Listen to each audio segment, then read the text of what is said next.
fellow environmentalists and concerned citizens. It is an honor to address you today on the critical debate on the role in youth of biodiversity conservation. It's me, Maheshwari, 10th class from ZPHS Surandur. జీవ వైవిధ్యం అనేది అన్ని రకాల జీవుల మధ్య వైవిధ్యాన్ని సూచిస్తుంది. మన చుట్టూ ఉన్న జంతువుల కలయికను సూచిస్తుంది. మన చుట్టూ ఉన్న జంతువులు, పక్షులు, చేపలు, కీటకాలు, సూక్ష్మజీవులు అన్ని జీవ వైవిధ్యంలో భాగమే. జీవ వైవిధ్య పర్యావరణ సమతుల్యతను కాపాడుతుంది. ఒక జాతి అంతరించిపోతే అది మొత్తం ఆహారపు గొలుసును ప్రభావితం చేస్తుంది. అలా అంతరించిపోతున్న జాతులకు ఉదాహరణ పిచ్చుకలు, బెంగాల్ టైగర్, నక్షత్రపు తాబేలు, డోడో, గ్రేట్ ఇండియన్ బస్టర్ మొదలైనవి. అడవులను నరికివేయడం వల్ల జీవుల నివాస స్థలాలు కోల్పోతున్నాయి. పారిశ్రామీకరణ వల్ల కాలుష్యం పెరుగుతుంది. వాతావరణ మార్పు వల్ల జీవులు అంతరించిపోయే ప్రమాదం కలదు.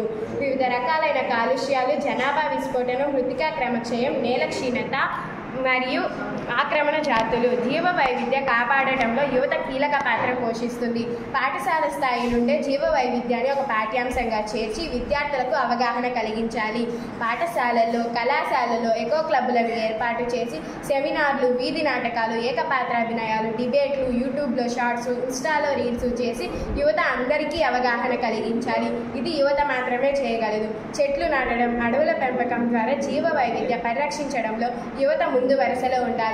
ప్లాస్టిక్ కాలుష్యం ద్వారా జీవ వైవిధ్యానికి పెద్ద ముప్పు. కాబట్టి ప్లాస్టిక్ బ్యాగులు, డిస్పోజల్ ప్లేట్లు, గ్లాసులు, టీ కప్పులు, బాటిల్స్, స్ట్రాలు వంటి వాడకుండా ఉండడం మంచిది.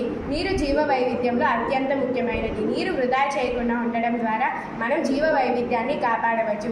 పెంపుడు జంతువులను, పక్షులను ఇళ్లలో పెంచుకునేలా యువత ప్రోత్సహించాలి. తద్వారా జీవ వైవిధ్యతపై బాధ్యత పెరుగుతుంది. సరైన పద్ధతి వ్యర్థాల నిర్వహణ అనగా 4R పద్ధతిని అనుసరించాలి. అనగా రీయూజ్, రీసైకిల్, రెడ్యూస్ మరియు రికవరీపై యువత అవగాహన కలిగి పాటింప చేయాలి.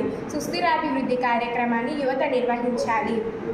గాయపడిన పక్షులను, జంతువులను సంరక్షణ కేంద్రాలకు అప్పగించడం, పరిసరాలలోకి వచ్చిన పాములను చంపకుండా జంతు ప్రేమికులకు సమాచారం ఇవ్వాలి. జీవ వైవిధ్యంలో విద్యార్థులు, యువతలు తప్పక పాలు పంచుకోవాలి. అది తన బాధ్యత అని ఇంకొంతమంది వాదన.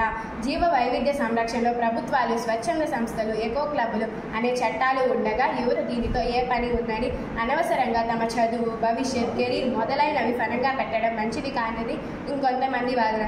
ఈ రెండు వాదనలు నేను ఏకీభవించను. ఎందుకంటే ప్రభుత్వాలు, స్వచ్ఛంద సంస్థలు, ఎకో క్లబ్లకు యువత తోడైతే 100% విజయవంతం అవుతుంది. అప్పుడే జీవ వైవిధ్యాన్ని కాపాడుకోవచ్చు. ఇది నా వాదన. ఇదే వాస్తవం కూడా. Let's work together to safeguard the incredible diversity of life around us. Thank you one and all.